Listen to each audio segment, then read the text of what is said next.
Don't try to sneak into your room like that. I know what you've got behind your back. Records. More new records. Okay, we're in Arcadia, California, believe it or not. And I'm here for the LA and Orange County Audio Society annual gala where I roast someone. And tomorrow I'm going to be roasting AudioQuest Bill Lowe, which should be a laugh sensation.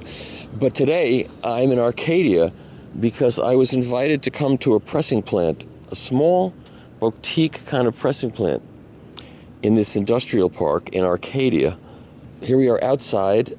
I know almost nothing about this, which is good. I like the fact that I know nothing about it. So this is maybe this is the cooling system, but we'll find out very soon. So right now there's one press.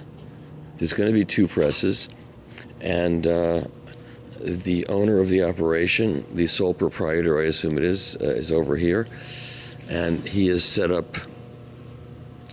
These are the boilers. Obviously, he's got two boilers, and everything's brand new here. So you want to own a pressing plant? Well, here it is. This is a brand new Phoenix Alpha. Beautiful. Okay, so why don't we talk? All right, so you are Gil Tamazyan. So Gil, how did you get into this whole thing? What's your background? My father's a musician. I'm a musician. I started in the recording industry back in the mid-90s, and I was in the Hollywood circuit as a mix engineer, tracking engineer, and quickly I find myself doing technical things, fixing problems in studios, and it gave me a bigger pay than I was, sleeping late hours at the studio. So I started, traveling and teching. I started building studios for Babyface, Kenny Edmonds. Oh, cool. I got picked up by SSL, Solid State Logic, installing consoles, and was kind of pressing my own vinyl records, as a musician, putting out records, and soon found out that there was a little bit of a void in the system, and it wasn't an easy process. It was very difficult to get answers through pressing plans of why my records didn't sound a certain way and try to get the proper help to make a better product. That's when I realized I wanted to take it upon myself to start pressing records. I started cutting lacquers first. I bought a Neumann lathe and restored it myself. Where's that? It's at my home studio, cool. where we have a mastering studio. We have a cutting lathe, and we could definitely shoot some footage there at some time. And I started cutting the mastering, and that just wasn't enough for me, so I decided I'm going to start pressing records, and I bought an old SMT machine. This was back in 1999. Oh. This is 1999, 27 years ago. Yeah. And did you buy that? Who'd you buy that from? I bought that from Bill Smith. Oh, sure. And he was not running this machine, and he had a bunch of machines that were operational. This one was just rusted in the corner, didn't work. They had too many issues with it. All their staff tried to get it rehabilitated, and they just gave up on it. And it was the only machine he was willing to part with. And I paid him a pretty penny for it, brought it home, and started restoring it. You brought it to your home? Well, I was living in a loft in downtown, in an industrial building. And I brought it home. No, you need three-phase power to operate these things. So I was living in an industrial building naturally at the time, in a similar space, big space.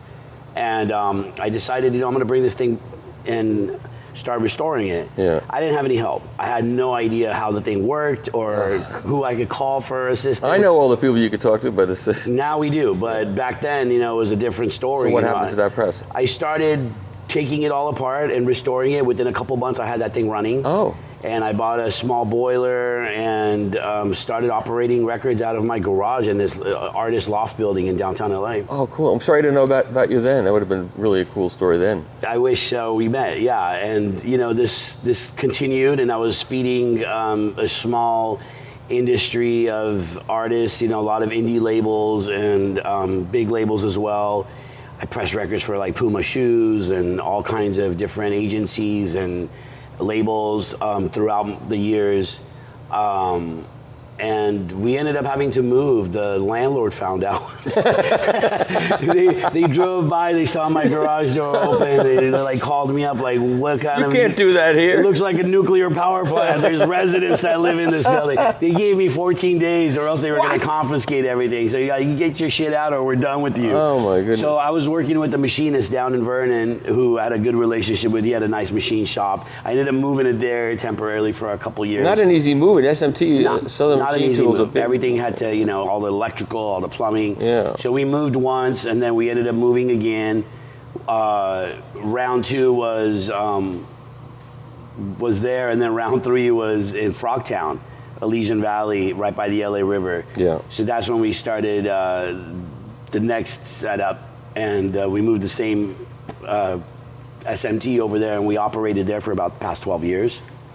And that's when I decided, you know what, I want to get my hands on this Phoenix machine. That's when the Phoenix was starting to get developed. Right. At the time, there was only like a couple other manufacturers, the Viral and the New Build. Sure. And then now we had the Phoenix, and that's when I said, all right, I want the Phoenix. And where's the SMT? SMT, I sold it to another lady that I was working with, the label owner.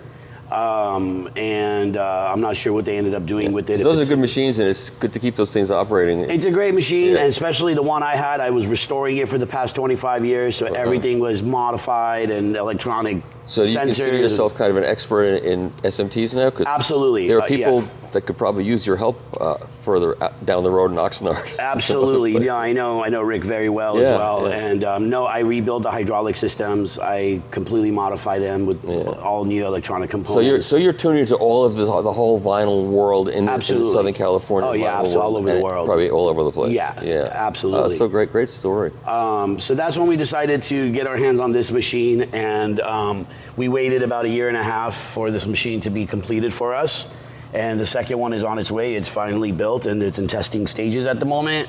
And they'll be sending it to us shortly.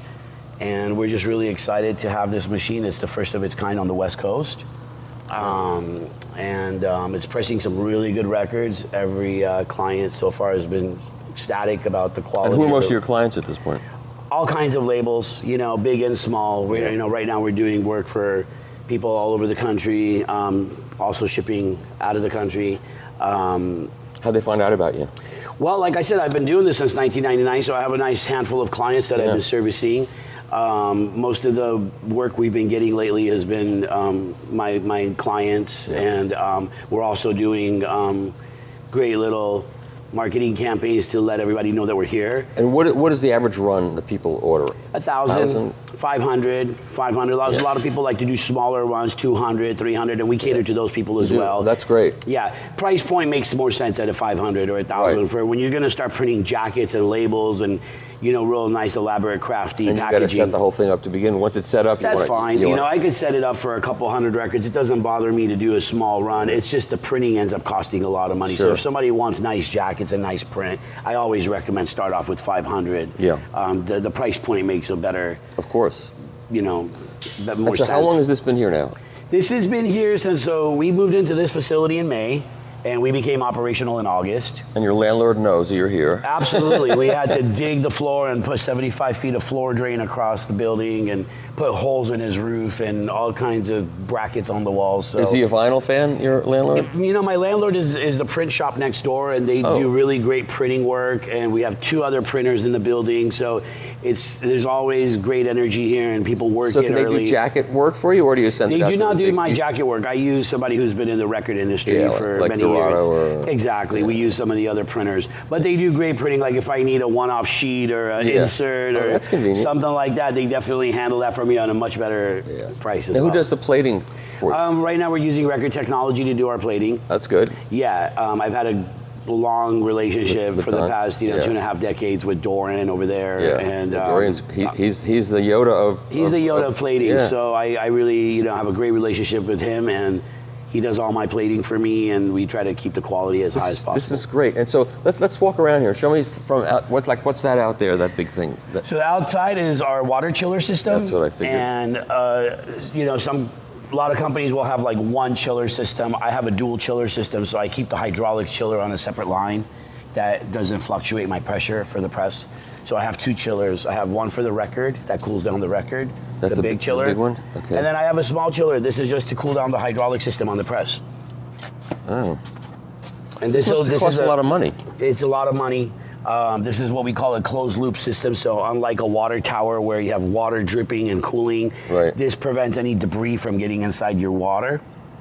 It's a closed system. It's basically a water refrigeration system. So this is as modern as record pressing can get at this point, I would suspect. And this just stays right here, or you roll it in and out? I roll it in and out every day. Holy I like to keep it fresh. I don't want it to be exposed to the outside elements. I got it. So I like to, keep my muscles in shape. So I like to roll 2,000 pounds in and out of the facility every day. So it's a health benefit too. It's a health benefit too. Keeps my gym costs down a little bit, and it's kind of fun to keep it inside at night when it's raining and so it's not exposed to the elements. Is this like a yard sale day in this area? I see all the signs for yard sales. No, I did not see that. So I'm thinking, I think there are any records at these yard that's sales? a good question. I don't know.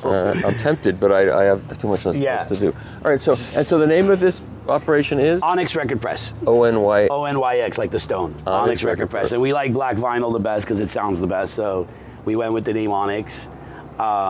And there's 4 of us partners, so that's why we like the 4-letter words. And what are the partners? Other businesses? Who are the people into this with? We're all musicians and artists. Cyrus, Searchai, Mo Espinoza. We're all musicians. We're all artists. They all have been producing music and writing music. It's a great little family. We have great partners. Oh, wonderful. Everybody brings their own touch and element to the business. I'm pretty much here every day operating this place, and we all get together once in a while and kind of go over everything. So it's none of my business, but can you make money at this? Not yet. Right now, we're still putting money into the business. Yeah. I mean, we have more machines coming, and we're expanding. We have a shrink wrap machine coming soon. So we're still at the stage of dumping money into it. But we are putting out good records. We're putting out good work, and that's the most important thing. Yeah. And because of the size, you can do boutique work for people that don't want to go to the big places and have to go through all that bureaucracy and wait time. You could probably churn stuff out pretty good. Yeah, for example, Record Technology has 1,000 record minimum. Yeah. We don't require somebody to do 1,000 records to get their records done here. We like to cater to the little guys as well. Some of the other plants in Los Angeles, they have a 1.5 year wait time still. Wow. We have a 6-week turnaround time, 6 to 8 weeks. So how does someone contact you? They go to onyxrecordpress.com and they can find all our information there. And they could call me up and we could show them the ropes and how to get their project started super easy. So show me around what's going on starting from here. So again, we have the water chillers outside and we have some additional pumps to create additional pressure. This is the air compressor system for all our pneumatics and moving parts. And then we have the boiler system, obviously. This is the steam that is the heat source that melts the vinyl. Sure. So steam is an efficient way to create quick heat and power. So who installed these for you? Actually, I've been working with an installer, Lewis, who's been doing my installs for the past 27 years. Wow. But this is the 3rd or 4th time Lewis has been installing for me.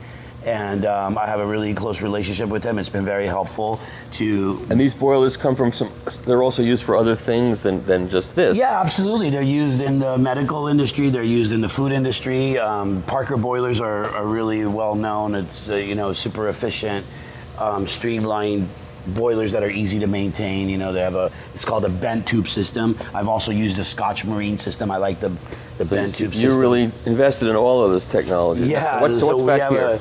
Really nice water softener systems to treat our water before it hits the boilers. That way it maintains boiler life, expectancy.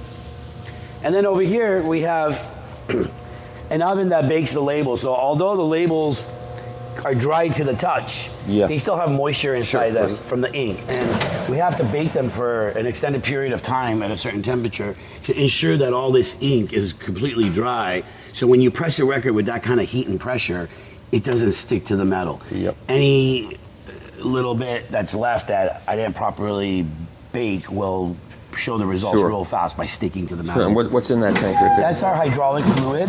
This is the hydraulic fluid that goes inside the pressing machine, and although I filled up the tank pretty well, I have a little bit left in there, so if I ever need, I have some more hydraulic fluid. That's nitrogen. Nitrogen also goes in the pressing machine for the accumulators. Yep. We use 3,000 pounds of nitrogen pressure. Now, all of this has to be approved by the states or the EPA, whatever the states. Yeah, so how difficult was that? It was, a little bit of, we got permits for the boilers. That was the most complicated thing. You know what to do. You know, going into Going this, in, we already what to knew. do. Yeah, we have. So there were no oops. It's like, oh no, I didn't do that. And Right, absolutely. Like I said, we had to put the floor drain in. We had to bring the proper electrical system. What are these? This is like vinyl art. Vinyl art that I make. In the beginning of a pressing cycle, the vinyl that's been sitting in the machine has to get purged. Yeah. So it basically is trash. Oh. I have 15 seconds to mold it into something before it, burns my hands and dries up. So I have like all these cute little art pieces that I do for my friends. Oh, great. And I give them away. And people really like it. With a heart on top. With a heart on top. We cute. put some love into it. And, so, these are the canisters. I'll be putting the labels in here. And here's some labels that I pressed last week. So the labels go into this and this goes into the... It goes into the machine, Yeah. So we'll be filling that up shortly here. Okay. Here's a record we did out of Coke bottle clear. You can see it's untrimmed still. So that flashing on the outside is what gets trimmed.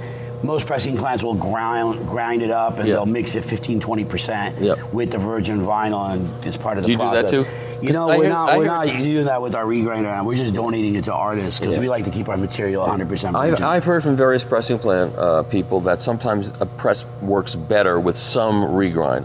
They like to say that. They like to say that. From my experience, you have fluctuations in your puck, number one. Yeah.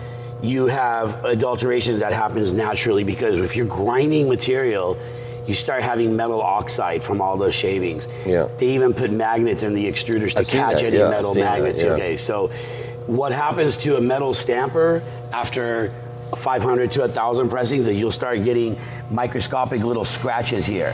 So even the PVC that becomes powdered will crystallize and create these little microscopic scratches. So you have to sift it. You have to get all the powder out, and you have to get the granules out to do it right. To do it right, it's a major undertaking. It's not worth it for me to do that kind of process just to save a nickel. Right. So I like to just donate that material to artists. And who supplies your PVC at this point? We're using both Plaschem and Neotech. We like to use a couple different resources. So Neotech, I know. Neotech, we know, of course, and then Plaschem comes from Europe. Right. And here's some color material. You can see we have all the different color bags. This is a lime green, super nice colors. Yep. And this is like a seashell blue. Yep. And then we have some glow-in-the-dark colors now available to us. We have all different shades of material that is available to us now. We did some purple records yesterday. We did some blue records. These are all the jackets that are going to be queued up. Can you show me a jacket? Sure. So here's one that we got coming up for an artist named Gavin Gamboa. We'll be pressing that next week. Could see that jacket. Cool. And then here's another one over here called Jurassic Shark. Jurassic Shark. Jurassic Shark. And that's in the artwork. They didn't write that in. Yeah, that's all. That's good. You don't sit there and write that. No. That's good. Jurassic Shark. Jurassic Shark. Artists mostly sell these things at their concerts, I assume. They have different kinds of merch campaigns, whether they're selling them through Bandcamp online or through Amazon. So these are finished records ready to be shipped out. So these are finished records ready to go. This is an artist by the name of Cal Scrubby, hip-hop artist. So these are two different orders. There's a double pack EP, and there's a single on the other side, a regular two-sided record. Yep. Cool. And what's in these buckets? PVC, more black PVC old TPC that I had from back in the day. Oh, back in the day. Yeah. So vintage. This is vintage material that I kept, in case, we have a problem and a flaw. This is kind of like my emergency stash. Right. Like when Is there's it an like earthquake wine? or Does something. it age? Does it get better as it ages, or it doesn't change? It's not like wine, unfortunately, but as long as you keep it clean and sealed airtight like I do here, it shouldn't have any problems later. Yeah. So here we have some metal stampers that, here's the one for Jurassic Shark, actually. So we'll do, this is made out of nickel. Yep. This is our stamper that we put on the machine, and these are good for about 1,000 records. If I'm doing, of course, they know how to set the stamper up for exactly. Yeah, they know my profile, so they'll do the coining. We call the punch the coining. Yep. They'll do the profile exactly to our machine. My SMT required a different shape. Yep. This one's obviously a different shape. And where do you store these metal parts? we have a storage in the office that once I'm done with the test pressings and the projects I'm pressing, I'll store them in the office. So here's some rejects that I pulled aside. We do the packaging and anything that has like an off-center label or something often? like That this. doesn't happen too often. Oh, it happens. It doesn't happen too often, but it happens. During the packaging process, I might have like 1 out of every 20 that might have some little nick or scratch or whatever, and I'll pull it out. And these we try to.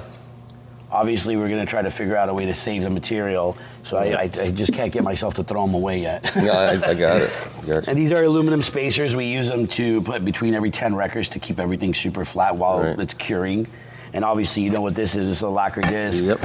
These came from my studio at home. I was using these as spacers until we got the nice... What's on it? If you play it, what do you get? I don't know. I don't even know what's on these. I got a whole stack of them over there that they're just scrap discs from old cuts and stuff that I was using as spacers, but...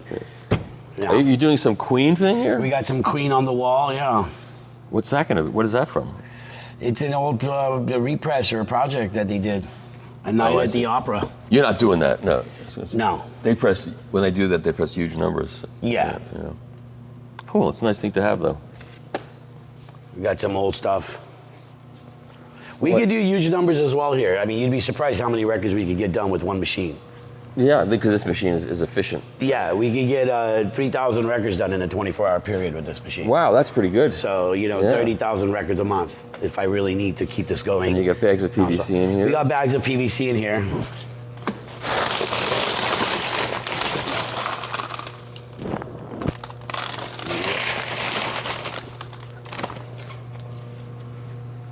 So we can press a record? Yeah, so I'm going to go ahead and put on some stampers right now. All right.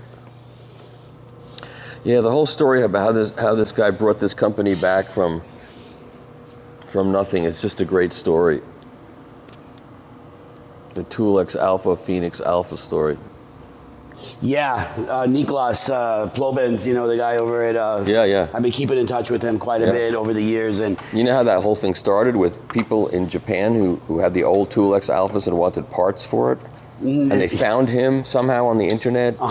And then he tried to find the guy who had the blueprints, the guy that actually designed the original Tool-X Alpha, and he found that guy. As I remember it, he found that guy, and they got the part. They were able to start manufacturing small parts, not thinking this was ever going to turn into a business. Right. And then, as this violent resurgence happened, they started up again, and they figured they could redo this and modernize. Isn't that amazing? The whole thing's amazing. And what a great job they did. Yeah, absolutely.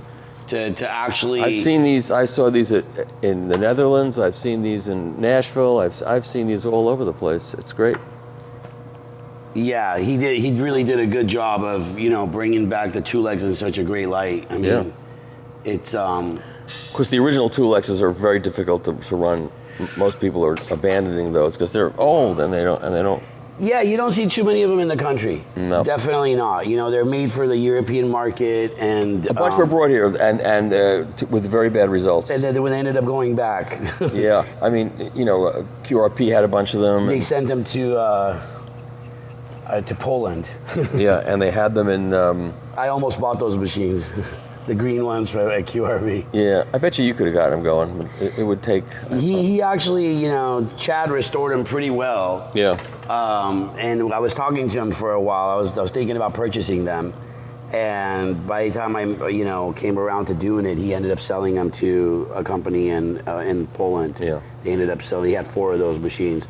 I really wanted to get my hands on those 2 Lexus, but you know what? I'm glad we got this one instead. You can't beat the No. There were a bunch of them in Virginia at Furnace for a while. They started up with those. Yeah, they ended up sending them to Europe to get restored. Yeah, and then those came from Mexico. Yeah, I know that whole story. Yeah, we don't talk about that stuff. Yeah, I know the guy who his father, Marco in Mexico City. His father basically sold those to Furnace, and Furnace tried really hard to get those things going, and ended up having to send them to Europe to get refurbished and sent back.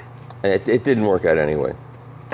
They're not there anymore. They're not there anymore at all? No. So what are they pressing with, Phoenixes? They got these. Yeah, that's the way to go. Yeah, and they had virals, I think, too, and they sold those off. They wanted to have one. There's a video I shot there. You could on my YouTube channel. Okay. You can see. Okay, yeah. Yeah, you might be interested in seeing. I may have seen your video already. Yeah, what's sad is that they had all the infrastructure built for those machines, and so all these throwdown, whatever they call them, all the lines coming down are all there, but they're not going to use them anymore. So it's all this. Isn't that amazing? Just a brief interruption, esteemed viewers. As you may know, I'm Tom Martin, Chief Content Officer of The Absolute Sound. We have a new product. It's on the Substack platform, and we're going to do some interesting things with Substack. First of which is reader questions and answers. Each Monday, readers will submit questions. We'll pick the most interesting ones and we'll answer the questions on Friday. We'll also have early access to articles and special blogs that don't appear anywhere else. We hope you'll join us. It's only a cost of a cup of coffee per month. Just check on the screen or in the show notes below. Thanks. And now back to the show. You find people that do need help in the industry. Some techie mechanic that they can't get machines going. Yeah, it sounds like let me know. I am the man when it comes to fixing and restoring and getting these things hot rodded. Yeah. Cool. Even this machine here, Phoenix is talking to me now about implementing something that I've implemented into this machine. Wow. I put all these different sensors, as you could see, those transmitters inside the pipes and here and whatnot. And what I have it all coming to this. Oh, that's interesting. This laptop over here. And what it's doing is it's graphing all my temperatures, because the way they had this machine is, I was pretty much flying blind. Oh, that's interesting, because that's something a lot of they're modifying a lot of the SMTs and all the old school machines all have new. So I'm surprised that the new machines don't. I was really surprised talking to Phoenix. I said, hey, it'd be really nice if I could see, because the way I was pressing before on my SMTs, I did that. I modified these gauges where I could see exactly what temperature my pressing machine is closing at. Yep. And what temperature it's maxing out at, what temperature it opens at, how low it gets. And you want to know that stuff, I like to hit these sweet spots. Yeah. I know exactly, for me to press a perfect record, where these sweet spots are. Yeah.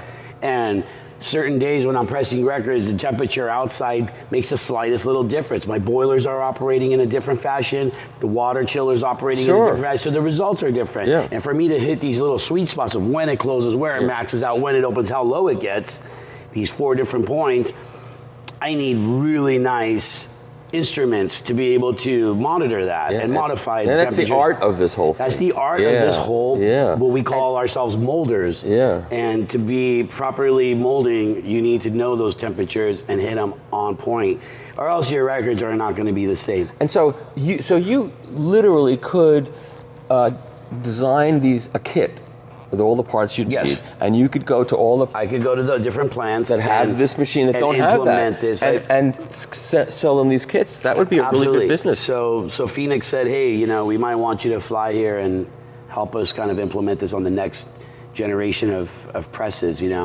But then they make the money and you don't make them. You should make the money. Yeah, my business here. We just like to help each other out. More than anything. It's not. Sometimes it's not even about the money. It's about just keeping the industry going properly. Yeah, but that's great. But yeah, money definitely does help. Yeah, sure, absolutely does help. And it would be good if you had a kit that you. Yeah. It's we're in the talks. We're talking about it, and it's definitely going to happen. And their new generation of presses coming out are going to include it. So. Oh, cool. So it's one unit up there, monitoring it. Yeah. You don't want to show up. You want me to cut that out? Yeah. Oh, okay. I'll block it out. I've got good editing software now. I can put a fuzz thing on there. You won't see it. Different transmitters that send information from all different parts of the press to a central receiver over there, and the receiver pretty much sends the data to a laptop, and the laptop will graph all my temperatures. Oh, that's central receiver right there. Yeah. Above that, which is, I can't see what it is. We're not going to see what it is. Yeah, so the laptop, it sends the information. It's a wireless device that'll send the information to a laptop. Yeah. How long have you been here now? Since May. Since May? Yeah, we got the keys in May and we were operational by August. Oh, that's pretty good. Pretty quick. You ever think about doing it like an outreach to schools and bring kids here from schools to show them? We actually have. We're talking to a couple schools right now that want to do a little walkthrough. It's a little tricky, you know. It's a kind of a dangerous, hard hat area. We don't really like to bring young kids in here and have them get too close to steam lines and whatnot. Yeah. But it's such a great field trip for kids. They learn so much. Put a rope up. Put a rope up and give everybody goggles. Sure. Yeah. I think that's great. And then you get publicity in the local papers left around. Absolutely. My son, who's 7 years old, knows how to fire up the machine. Oh, that's great. Yeah, he goes over there and hits all the buttons, and I teach him, and but that's my kid. I don't let everybody else's kid get so close. It's like, oh, well, my kid knows how to use a turntable. Okay, but my kid knows how to run a pressing plant. I love that. Exactly.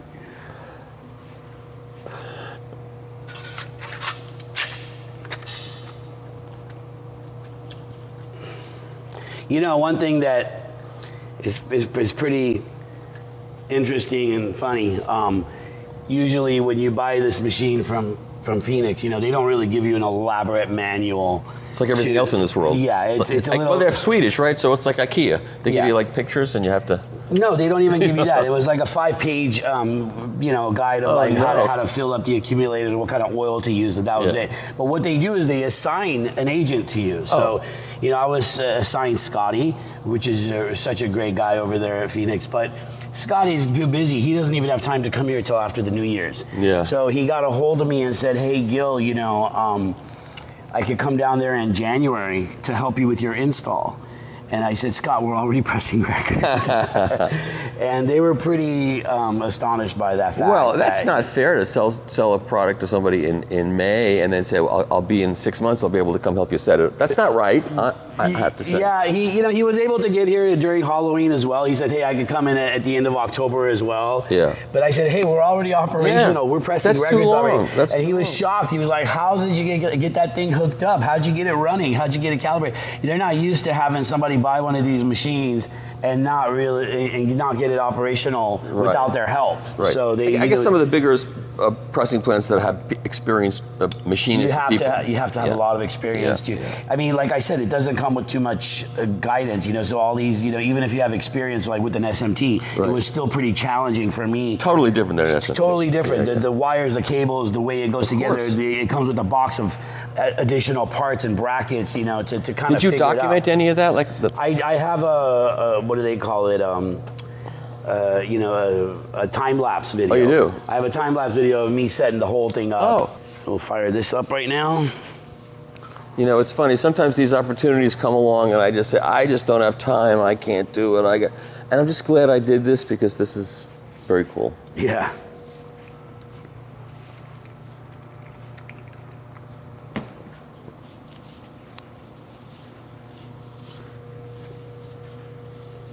So now you're just cleaning off the stamper. I'm cleaning my fingerprints off the stamper and just making sure there's no,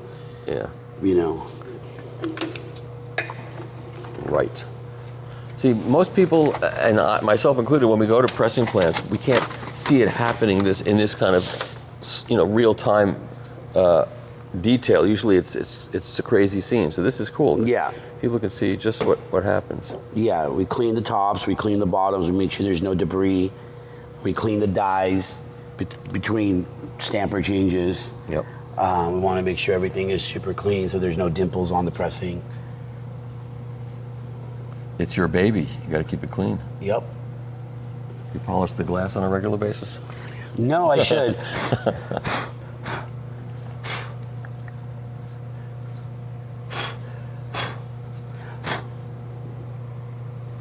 Well, I appreciate you going through all this hassle to.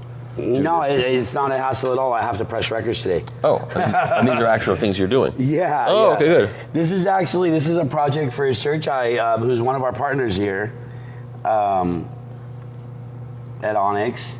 It's a 12-inch single? Yeah, it's you know, one for the family members. Yeah. And that metal part looks like it's warped, but it's not warped. It'll. yeah, no, it's once it starts, once I put the edges down and you know, get everything tightened up, it'll be flat.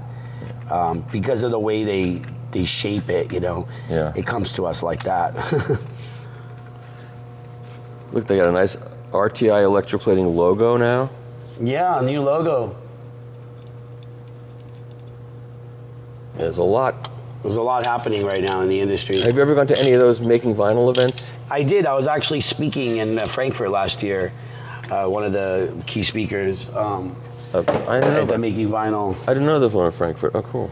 Yeah, last year it was in Frankfurt, last October. And I was talking about what kind of flaws and issues we're experiencing with modern day plants, and where these problems are coming from and how to kind of remedy and resolve them. There's so many new pressing plants that have emerged in the last 5 to 10 years, and people were complaining about warped records and non-fill and stitching and all these different issues that we see with vinyl. Test pressings aren't the same as they used to be, and a lot of plants are running multiple shifts and hiring new people that don't have any experience. Yeah, it's hard. You know, that's kind of the nice thing about us is I'm the one that does all the work. So I don't have to worry about an inexperienced new kid who's running the graveyard shift and what the records are going to turn out like. I get to comb every single pressing myself before it ends up in a package. So we like to keep the quality high. We don't do big numbers, but at least what we do and what does go out the door is top notch. Yep. What's in? Is that alcohol in there? This is isopropyl alcohol, yeah.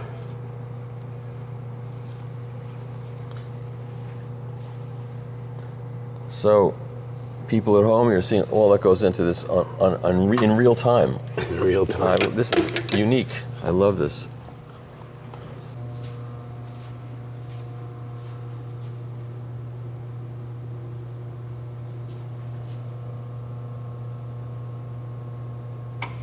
Okay. We're going to load some labels in the machine. Although we have printed labels for this project, I'm going to start off with some white labels in the beginning just to make sure everything is good, and then I'll switch it to the printed labels and make sure that those aren't sticking and they're baked enough. So how many are you going to press with white labels? Just like, you know, 5 or 10. Oh, okay. Just so make sure that, you know, you get some good footage and everything's working, and then I'll switch it over to the actual labels and make sure. Sometimes we don't know if they're baked enough. Yeah. And I don't want that to happen on the first pressing when you're trying to roll some footage. No. Sometimes I don't know whether I'm baked or not. It's a different question.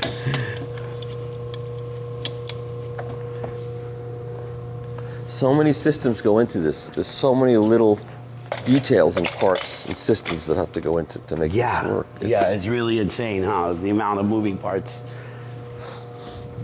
And, you know, even though we're doing something on such a smaller scale than some of the pressing plants you visited before, all the same elements go into it. It's you know, doing something on a smaller scale is even harder than doing things. You know, you don't have all these spare parts and the materials and things that some of the other plants have, like another machine. If this one goes down, we don't have another machine. I got to start fixing this machine.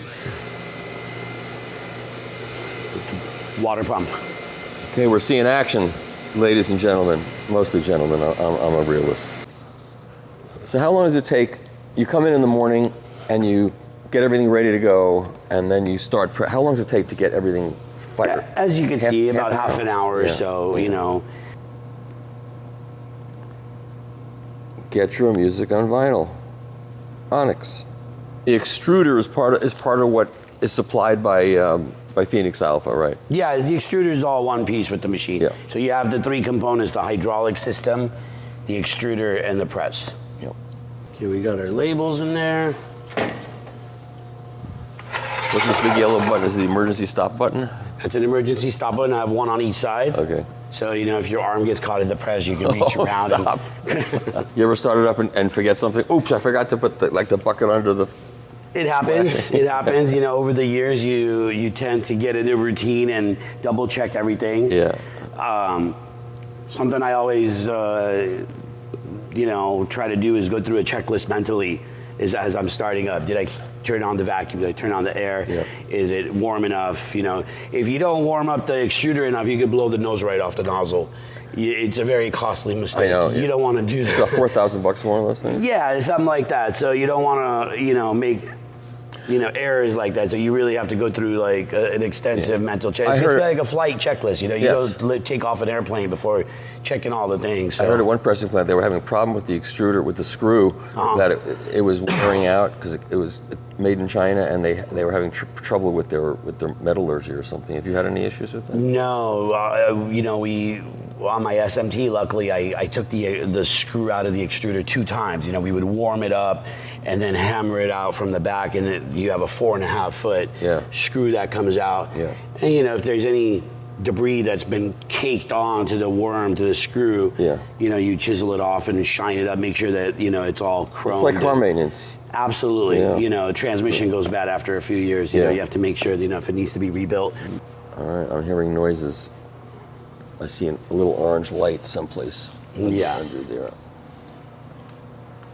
So the first time you fired this up must have been really exciting. It was exciting and stressful all at the same time. And what is the green and red light up? I know a lot. You know, you don't need the that, red one comes on when we have problems. Oh, I see. If the machine is shutting down, it has like a flaw somewhere. Yeah. It'll fire. How close are we? Yeah. So what we can do right now is put some material in the machine, make sure there's enough vinyl in there while it's warming up, and I can show you how that works. We modified the top of the extruder to house this little vacuum feeder, and what I do is I have a straw that I'll put inside my supply right here. Right. And well, what does it come with if you didn't modify it to what you did? Back in the day, I used to use a bucket and pour the vinyl inside the hopper. You know, it has a lid. Yeah. You open the lid, you scoop material in there. So if you don't have an automatic feeding system. But what does Phoenix Alpha supply for you? Nothing. They have a lid. So you open the lid and you scoop it in there. The old way to do it? The old way of doing it. So this is your invention? Well, it's not my invention. Other plants, you know, incorporate hopper feeders. Yeah. But it was my modification for sure to source this piece, take this to a machine shop, have it cut out. The most important thing I did was the bolts that I'm using. Not only are they nylon nuts on the bottom, but we also have Loctite on the bottom because you don't want this to ever come off. If that ever comes off, oh my God, it goes into the system and it will ruin your $12,000 set of dies. So, and you're down.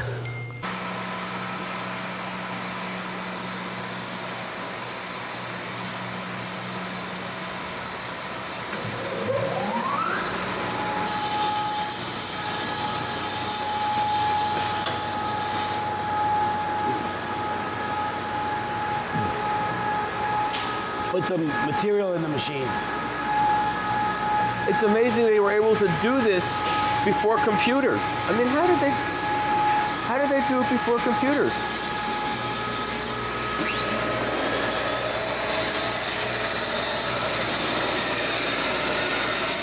There goes your PVC.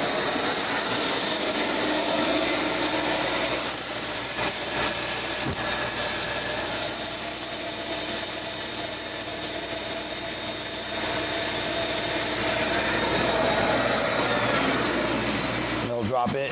Yep.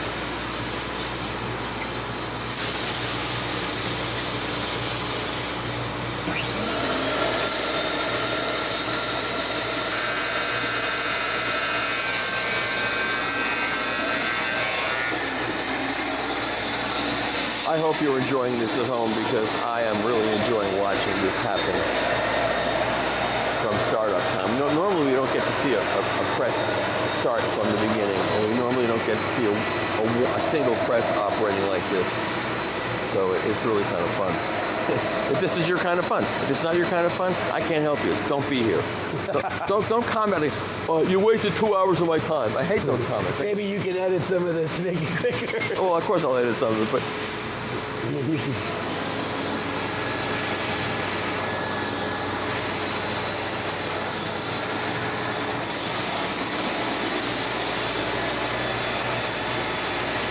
black material going in. Yep. And what's the other hose? air. Oh, this is air? That's suction, yeah. That's the air suction that helps bring the vinyl up. Oh, The yeah. suction coming out this way, material going in this way. Now you'll see it drop. And then if we look inside of here, you can see the material down up in there. Oh, you got two colors going in there, looks like. Oh, that's some blue from before. Yeah, that's okay to be in the... Yeah, you won't see that. Hey, what? The black takes over. Okay. You'll need a lot of blue.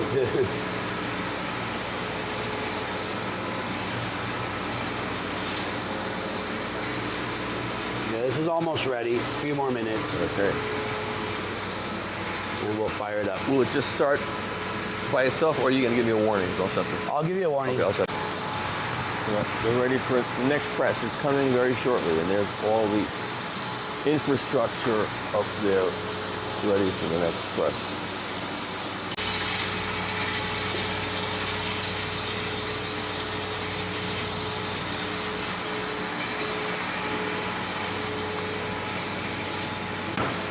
This is where the artwork comes into play. You're purging the vinyl. That's where. Oh, I see. And that's being purged from The extruder. the extruder because it's been sitting there overnight, and you don't want. Exactly. It's a little hard. All right. So this is where, you know,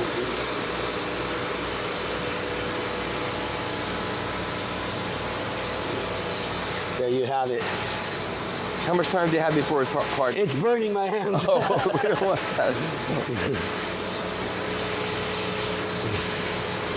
All right. Yeah, that'll pretty much solidify in the next 30 seconds. Wow. So, getting hard quick.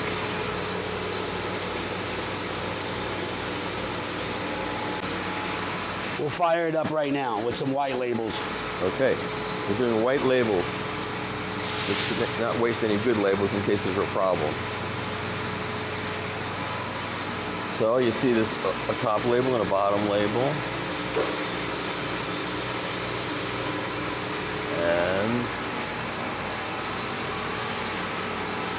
Okay, we're ready to go. okay.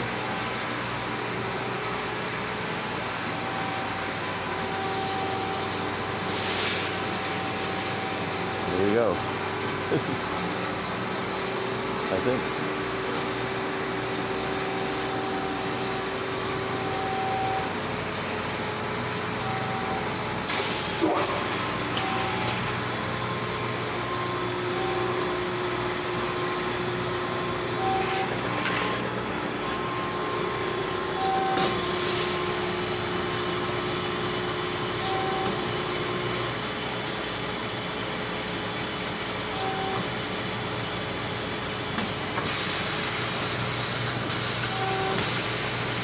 There's your puck.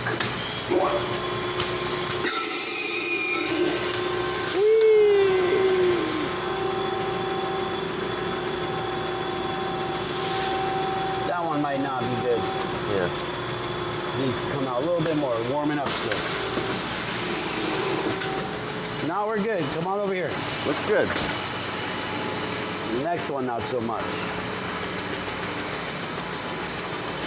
Now, gotta clear it. There it is. Here comes the flash. That looks pretty good. We'll see. See what happens.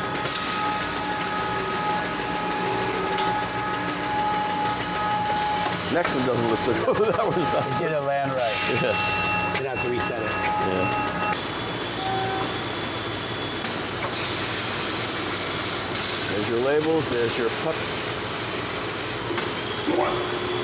There we go. Much better. That looks good.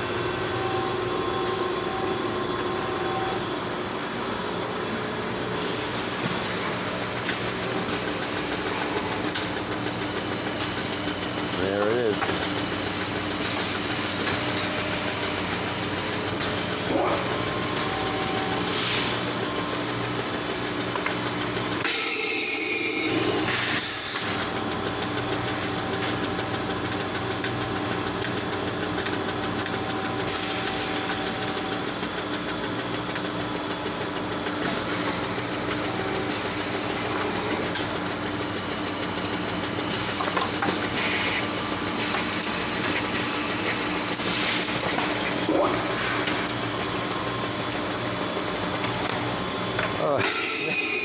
we're going, baby. Now we're going. Now we're going.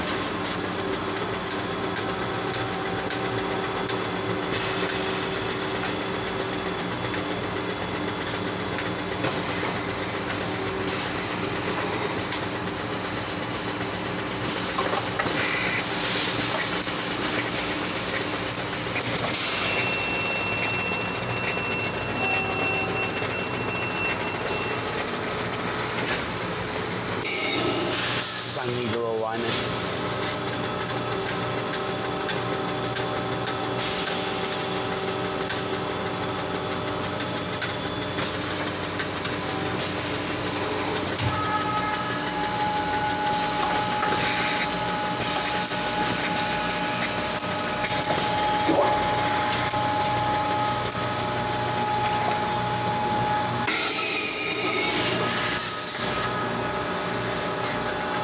Now, if you don't pull that thing out, it doesn't.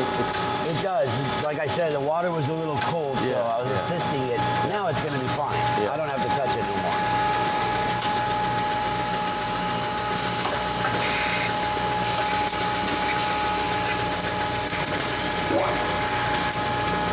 Once it gets going, it gets in its groove. Yep, we all do. Yeah, exactly. Takes a second to wake up in the morning. I'm still not there.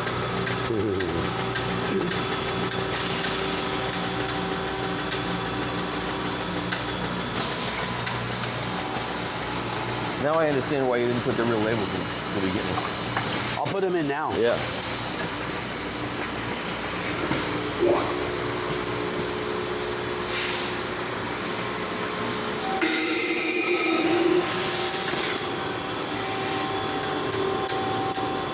All right, I think I've got enough footage. I think I'm good.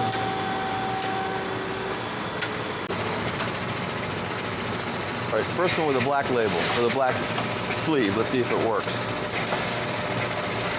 Yeah. Good.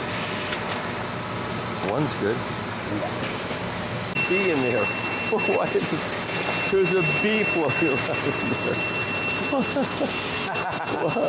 The lucky bee. A vinyl B. We're going to press a bee today. Right, exactly. Hope it doesn't get caught in the press. Start beehiving the place. It'll be like The Fly with Vincent Price. We're going to have a new segment called the honey pressing. Right. You know. All right, so we're going to load up some labels down. So now you see why you don't put the real labels in for a while, I want to right? make sure everything's rocking. Yeah. Yep.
Because now you feel confident you can let the machine run and not have to We're good. Parental supervision is not necessary. Not necessary. I can hear it when it stops. So you don't want to tell me how much you've invested in this whole thing, do you? We're pretty close to $1 million. I can imagine. Yeah. So we have a conference room over here. There's some offices. This is our clean room. This is where we do some of our packaging and curing. Sometimes we roll the record player in here to listen to as well. Good idea to have that. Yeah, nice clean room. And this is my office. You could tell by the bass guitar hanging on the wall and the turntable in the corner. Nice.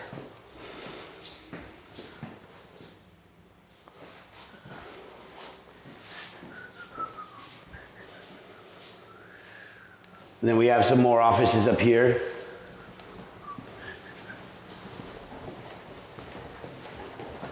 This is our front entrance and another office for the staff and the receptionists. Is there a signage in the front, or just right now you just got paper? Signage right now, we got a piece of paper on the window, but we're getting some vinyl cut out and putting up. You know, it's a city of Arcadia, signage you have to clear with the city. You can't just smack a sign on the wall without having them clear it first. They don't want you to put a billboard up, you know. So, but they're happy to have a new business running here, right? Of course. Yeah, of course. So we're gonna get the signage properly documented with them and permitted. And city loves to get you for every little thing. So. Yep. But hey, thanks a lot for visiting us today. Hey, my pleasure. This is going to be a nice video. It's been nice, yeah. People will really enjoy this. Edit all the crap out.